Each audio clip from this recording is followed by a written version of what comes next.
हाँ तो साथियों, जैसा कि आप लोग जान रहे हैं कि आपको एक दो दिनों में क्या है कि मैट्रिक परीक्षा का 2025 में जो होने वाला है उसके लिए सेंटअप एग्ज़ाम जो है वह स्टार्ट होने वाला है। और इसके लिए हम लोग क्या कर रहे हैं कि सभी सब्जेक्ट, मैथ हो गया आपका, साइंस हो गया, सोशल साइंस हो गया, सभी का सेंटअप एग्ज़ाम के उन क्वेश्चंस को देख रहे हैं जो आपके डायरेक्ट एग्ज़ाम में फंसने वाले हैं। तो हिंदी के हमने पार्ट 1 वीडियो में क्या किया था कि 1 से लेकर 50 तक के उन सभी क्वेश्चन को देखा था जो आपके एग्जाम में डायरेक्ट टकराने वाले हैं।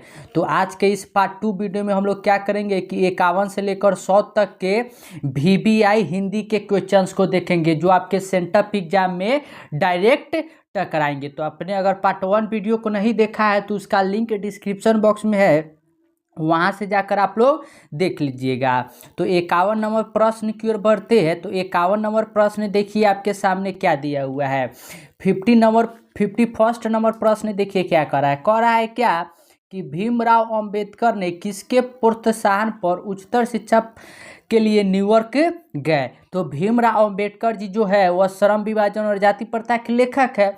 तो वह किनके प्रोत्साहन पर जो है वह उच्चतर शिक्षा के लिए कहाँ गए थे? न्यूयॉर्क गए थे, मतलब कि ग्रेजुएशन की शिक्षा के लिए। तो याद रखिए कि बड़ौदा नरेश के, किसके नरेश के? बड़ौदा नरेश के प्रोत्साहन पर गए थे। क्वेश्चन नंबर 52 जो है 52 नंबर प्रश्न, वो देखिए क्या करा है कि अनटचेबल्स करा है कि द अनटचेबल्स जो है यह किनकी रचना है। तो याद रखिए कि द अनटचेबल्स जो है यह डॉक्टर भीमराव अंबेडकर जी की है। तो right answer option number C हो जाएगा।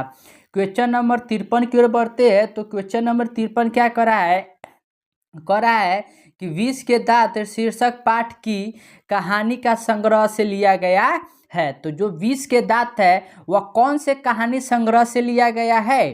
तो आप लोग पढ़ते हैं कि जो विष का दांत है उसको हम लोग कौन से कहानी से लिया था? तो विष के दांत और अन्य कहानियों से लिया था।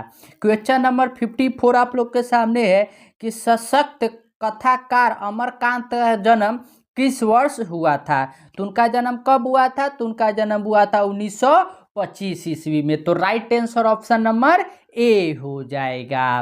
क्वेश्चन नंबर 55 आपके सामने है, कह रहा है कि यह किसने कहा कि 11 रुपए साड़ी के खूट से निकाल कर यही चारपाई पर रखे पर वह मिल नहीं रहे है। तो यह अमरकांत वाले आपने बहादुर वाले चैप्टर में पढ़ा है। तो वह कौन कहती है? तो रिश्तेदार की पत्नी कहती है। तो इसका right answer option number B हो जाएगा। प्रश्न नंबर 56 की ओर बढ़ते हैं। तो 56 नंबर प्रश्न आपके सामने है कि लेखक रामविलास शर्मा को उनकी रचना पर साहित्य अकादमी पुरस्कार प्राप्त हुआ। तो जो रामविलास शर्मा जी है उनको जो है वह साहित्य अकादमी पुरस्कार किस लेखक पर मिला था? तो याद रखिए कि निराला की साहित्य की साधना, इन्हीं पर उनको क्या है कि साहित्य अकादमी पुरस्कार मिला था। तो इसे आप लोग याद रखिएगा और सेंटअप एग्जाम में जाकर इसको टिक करके आइएगा। क्वेश्चन नंबर 57 जो है वो आपके सामने इस प्रकार से कह रहा है कि यथेष्ट शब्द का अर्थ है। तो जो यथेष्ट होता है इसका अर्थ क्या होता है? क्या अधिकार होता है, या पर्याप्त, या विकास, या निराशा? क्या होता है? तो याद रखिए कि जो यथेष्ट होता है इस शब्द का अर्थ होता है पर्याप्त। क्या होता है? पर्याप्त, यानी कि सफिशिएंट। क्वेश्चन नंबर 58 की ओर बढ़ते हैं। तो 58 नंबर प्रश्न है कि रंग कर्म की पत्रिका नटरंग के संपादक निम्नलिखित में से कौन थी? जो यह नटरंग है पत्रिका, इसके संपादक कौन थे? तो इसके संपादक याद रखिएगा कि रश्मि वाजपेयी थे। कौन से? रश्मि वाजपेयी। प्रश्न नंबर 59 की ओर बढ़ते हैं। तो 59 नंबर प्रश्न आपने सामने है कि पंडित बिरजू महाराजा कानपुर में कितने साल रहे? तो जो पंडित बिरजू महाराजा जी है कथक के लिए फेमस है, आप लोग जानते हैं, लखनऊ घराने से रहने वाले थे। तो वह कानपुर में कितने दिन ठहरते हैं? तो 2-2.5 साल। कितने? 2-2.5 साल ठहरते हैं।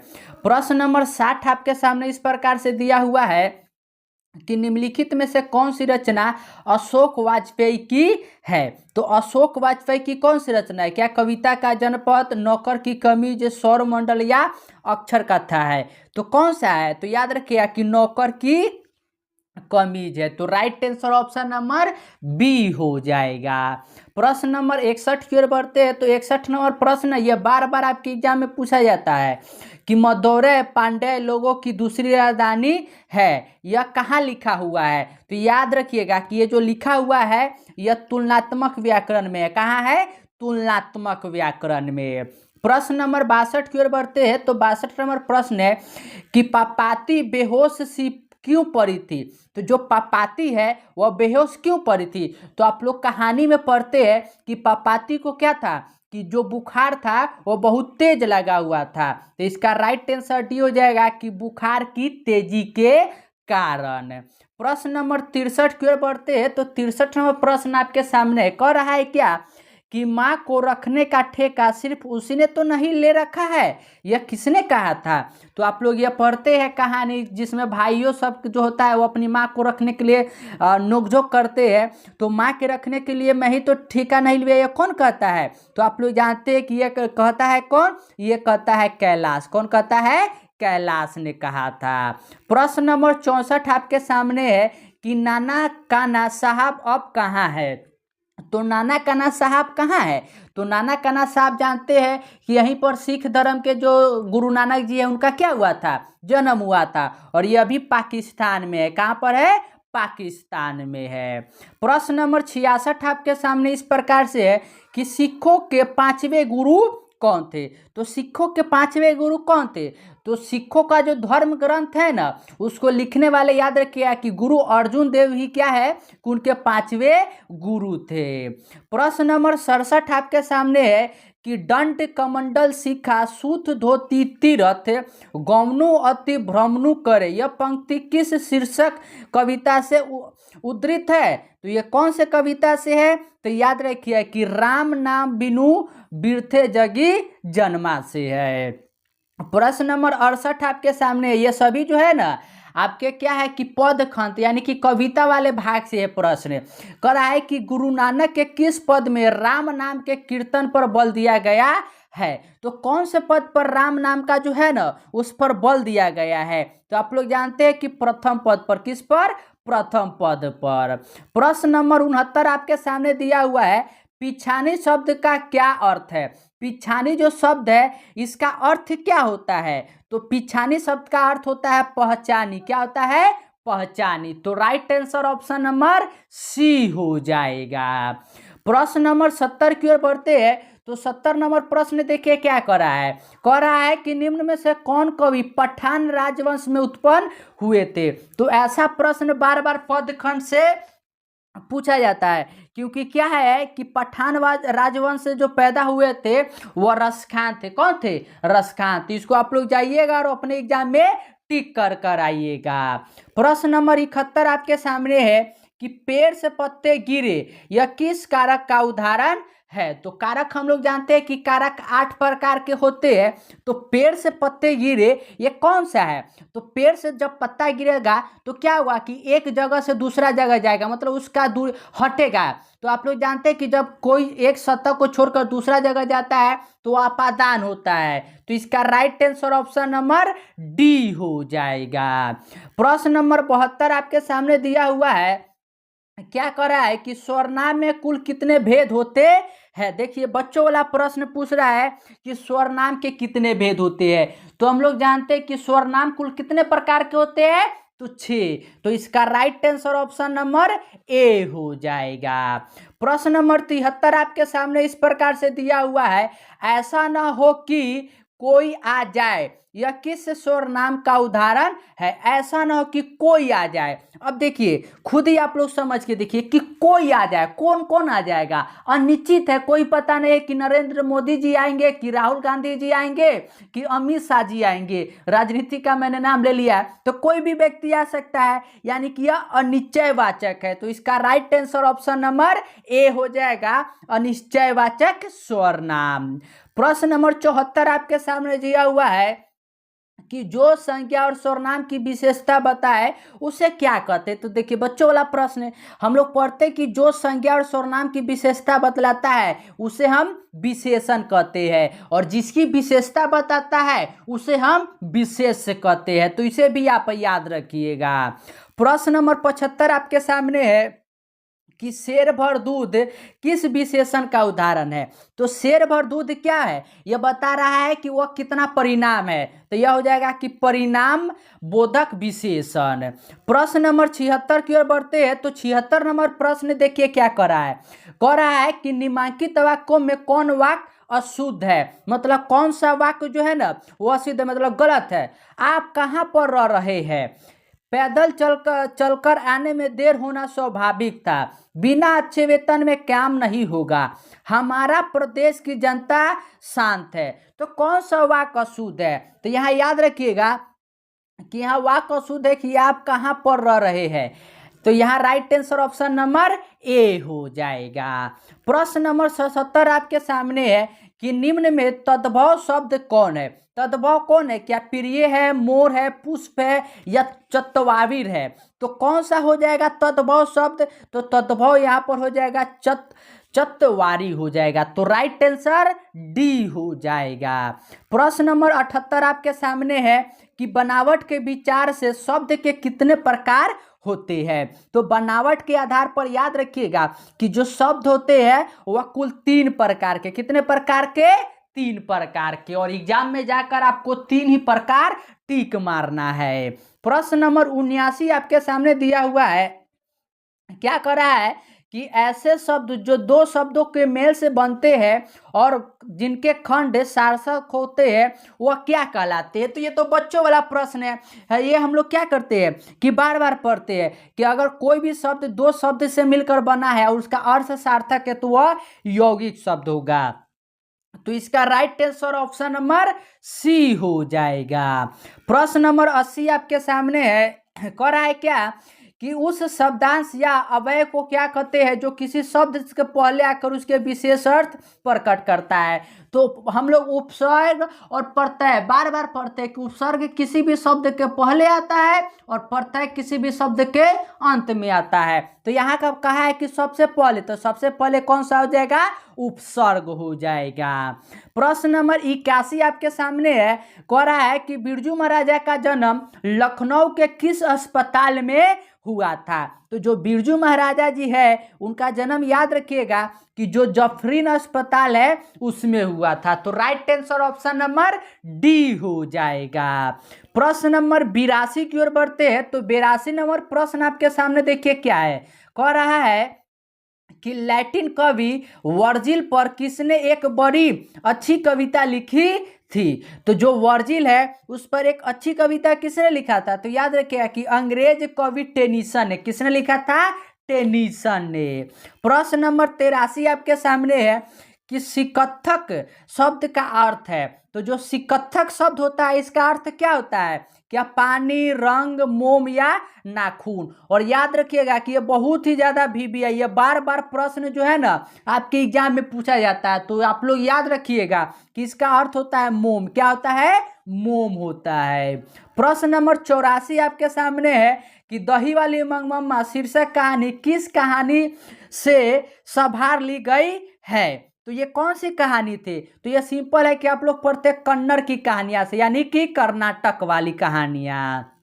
प्रश्न नंबर 85 आपके सामने है कि औलूर के पास किसी गांव में रहने वाली निम्न में से कौन है। तो जो औलूर है उसके पास कौन है, तो आप लोग पढ़े हैं दही वाली मंगमम्मा में कि वहां मंगमम्मा रहती है। तो right answer option number A हो जाएगा। प्रश्न नंबर 86 आपके सामने है कि बारिश होते ही देश किसे लग रहा था जैसे इस बार भी बाढ़ आएगी। तो कौन से कहानी में आप लोग पढ़ते हैं कि उसमें लगता है कि बाढ़ आने वाला है, तो यह लक्ष्मी को आप लोग पढ़ते हैं। तो right answer option number B हो जाएगा। प्रश्न नंबर 87 है आपके सामने कि ढहते विश्वास शीर्षक कहानी के लेखक का क्या नाम है।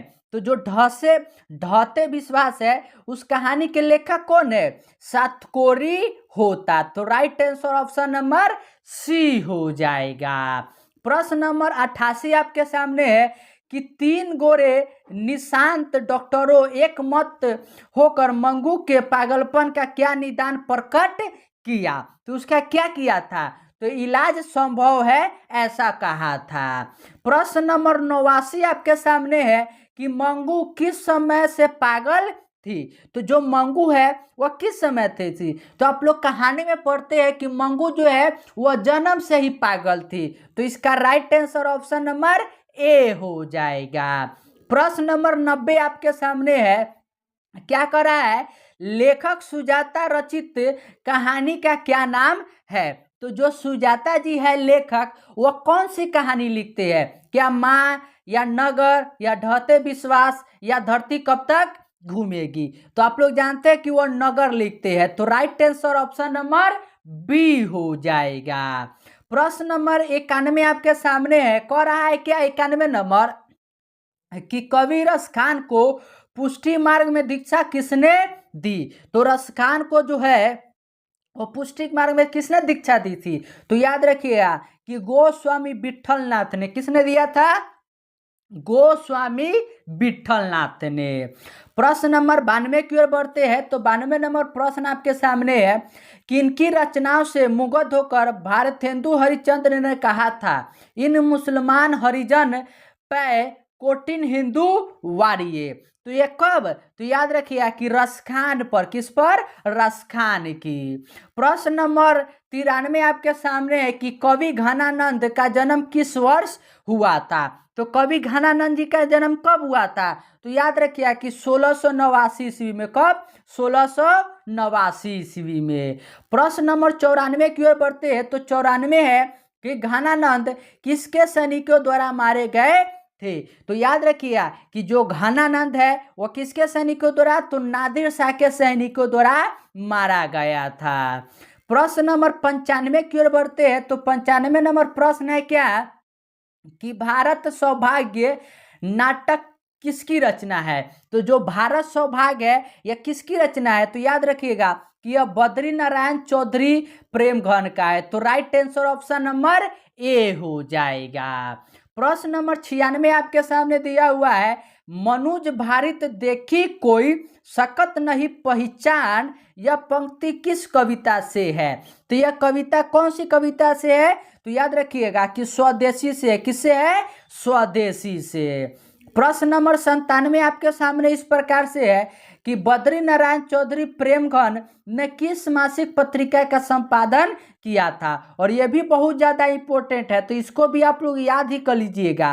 तो वह कौन से करते हैं, तो याद रखिएगा कि आनंद कादम्बिनी, आनंद कादम्बिनी को करते हैं। प्रश्न नंबर 98 आपके सामने है कि ग्राम्या किसकी रचना है। ग्राम्या किसकी रचना है, क्या रामधारी सिंह दिनकर, बद्री नारायण चौधरी प्रेमघन या घनानंद या सुमित्रा नंदन पंत। तो याद रखिएगा कि अपने बिहार के रहने वाले ही सुमित्रा नंदन पंत जी का है। प्रश्न नंबर 99 है कि सुमित्रा नंदन पंत के पिता का नाम क्या था। तो उनके पिता का नाम क्या था, तो गंगादत्त पंत था। प्रश्न नंबर 100 और आपके हिंदी का सेंटर परीक्षा के सेट 1 का जो है ना, यह अंतिम प्रश्न है। कह रहा है कि रामधारी सिंह दिनकर जी के पिता का नाम क्या था, या शिवराज सिंह था, रवि सिंह था, काशीनाथ सिंह या रामराज सिंह था, कौन था। तो इसका आंसर जो है ना आप लोग कमेंट सेक्शन में बताइएगा। और एक एक प्रश्न जो भी मैंने करवाया है आप लोग को उसे याद कर लीजिए, ताकि सेंटअप एग्जाम में जाकर आप लोग एक एक प्रश्न को सॉल्व कर पाए।